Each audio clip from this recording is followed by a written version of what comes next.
Good morning friends. हम बात करते हैं आज memory allocation for the object. ठीक है, मतलब हम जो भी ऑब्जेक्ट बनाते हैं, है ना, उसमें उस ऑब्जेक्ट को कैसे मेमोरी प्रोवाइड होता है हमारे रैम के थ्रू, है ना। हम जो फंक्शन बनाते हैं मेंबर फंक्शन, है ना, उसमें कैसे हम मेंबर फंक्शन को मेमोरी प्रोवाइड करते हैं या कराते हैं बाई किसके थ्रू, रैम के थ्रू। तो जैसे आपको पता है मेंबर फंक्शन क्या होता है, मेंबर वेरिएबल्स क्या होते हैं, है ना। तो फिर आगे मेमोरी हम उनको कैसे प्रोवाइड करवाते हैं उसके बारे में। ठीक है, तो आगे बढ़ते हैं। देखिए मेमोरी एलोकेशन कुछ पॉइंट्स हैं उसके बारे में पहले। ठीक है, मेमोरी एलोकेशन फॉर ऑब्जेक्ट, हम ऑब्जेक्ट के लिए कैसे हम मेमोरी को देते हैं, समझ लो, या हमें रैम में जो है हमारा कैसे मेमोरी प्रोवाइड होता है। ठीक है, फर्स्ट पॉइंट देखते हैं। Memory for object is allocated when they are declared, not when the class is special. ठीक है, जब आपका स्पेशल क्लास ना हो तो उस टाइम में क्या होता है, हमारा ऑब्जेक्ट क्रिएट करते हैं ना, जैसे डिक्लेयर करते हैं। जैसे memory for object is allocated, allocate होता है दे आर डिक्लेयर्ड। जब हम उसको डिक्लेयर करते हैं हमारा ऑब्जेक्ट को, तो फिर हमें क्या होता है, उसका जो है मेमोरी जो है प्रोवाइड होता है उनको। Actual the member function are created and placed in the memory space only once when they are defined as a class specification। देखिए क्या होता है कि हम जब मेंबर फंक्शन की बात करते हैं, है ना, जब हम मेंबर फंक्शन बनाते हैं उसको डिफाइन करते हैं, तो सिर्फ हमारे पास जो रैम होता है उसमें क्या होता है, एक बार ही उनको मेमोरी प्रोवाइड होती है। ठीक है, जो मेंबर फंक्शन है उनके लिए।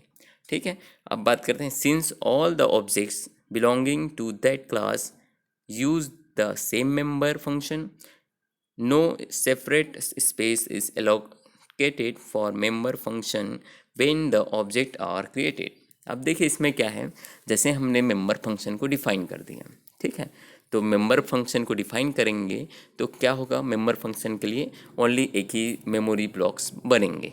ठीक है, अब क्या होगा, जब हम ऑब्जेक्ट जो मेंबर फंक्शन है उसको यूज़ करके हम ऑब्जेक्ट यूज़ करेंगे, है ना, तब फिर क्या होगा, क्या बोला है, since all the object belonging that class, है ना, बिलोंग करेंगे उस क्लास को, use the same member function, है ना, उसी एक ही मेंबर फंक्शन है मान लो, या दो ही बनाए हैं, तो जितने भी ऑब्जेक्ट हैं अगर उस सब लोग उसको यूज़ कर रहे हैं तो हमें मेंबर फंक्शन के लिए क्या बोला है मैंने, कि एक ही मेमोरी ब्लॉक क्रिएट होगा।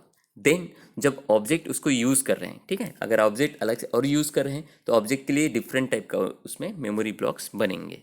ठीक है, only space for member variable is allocated separately for each object। देखिए इसमें क्या है, हम जितने भी ऑब्जेक्ट बनाएंगे, है ना, जैसे हमने यहाँ पे क्या है, दो object member variable 1, member variable 2, यहाँ पे सेकेंड ऑब्जेक्ट के लिए और है, तो हम ऑब्जेक्ट के लिए हमें different different memory blocks create होते रहेंगे। जैसे मान लो आपके पास 5 ऑब्जेक्ट है तो आपके पास 5 अलग अलग मेमोरी ब्लॉक्स मिलेंगे। लेकिन अगर आपके पास जितने भी ऑब्जेक्ट हैं वो मेंबर फंक्शन को यूज़ कर रहे हैं तो सभी मेंबर फंक्शन, मान लो 2 मेंबर फंक्शन है तो 2 मेंबर फंक्शन के लिए सिर्फ 2 ही मेमोरी ब्लॉक क्रिएट होंगे और सभी जो है आपस में वहीं से कनेक्टेड रहेंगे। लेकिन ऑब्जेक्ट की बात करें तो ऑब्जेक्ट में डिफरेंट टाइप का आपको मेमोरी ब्लॉक्स क्रिएट होते रहेंगे। ठीक है, separate memory location for the object are essential because the member variable will hold different data, है ना। ये देखिए हम जो मेंबर वेरिएबल है उसमें हम डिफरेंट टाइप का जो डेटा है उसको होल्ड करा के रखेंगे, data values for different object, है ना, तो हम डिफरेंट ऑब्जेक्ट में डिफरेंट वैल्यू स्टोर करवा रहे हैं।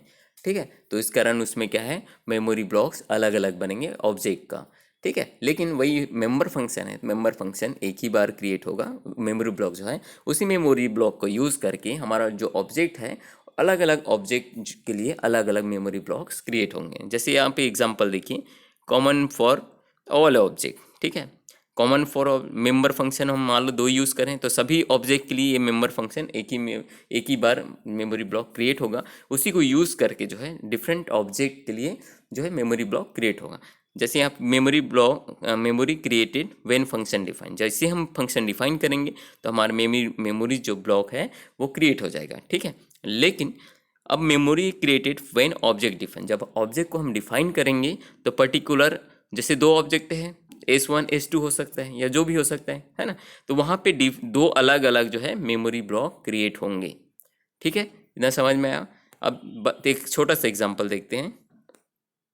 ठीक है, यहाँ पे write a program accept and display the detail of two student, है ना, दो स्टूडेंट का यहाँ पे है, उसमें हमें क्या दो स्टूडेंट का नेम डालना है। ठीक है, अब उसमें क्या है, रोल नंबर है। ठीक है, अब देखिए यहाँ पे पब्लिक है, इंट रोल नंबर हमने पब्लिक बनाया हुआ है ना, केयर नेम कहीं से भी एक्सेस करा सकते हैं, इसके लिए पब्लिक वाइड एक्सेप्ट। ठीक है, अब सी आउट है, enter the roll number and name, roll number name. ठीक है, हमने रोल नंबर और नाम डाला।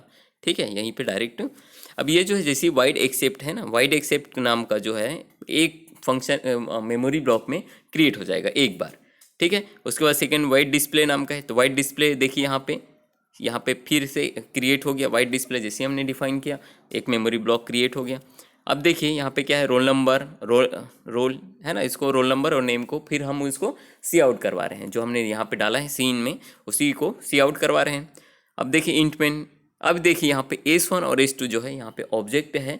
ठीक है, तो जो ऑब्जेक्ट है S1 S2 उसके लिए अलग अलग जो है मेमोरी ब्लॉक क्रिएट होंगे, क्योंकि हम उसमें अलग अलग डेटा रख सकते हैं। जैसे S1 में हम लोग S1 dot accept S2 dot accept, ठीक है, दो बार कॉल कर रहे हैं तो दो बार यहाँ पे बनेगा।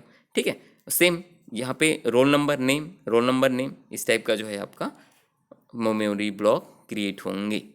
ठीक है, इतना समझ में आया, इसको आप प्रोग्राम बना के देखिएगा। ठीक है, थैंक यू।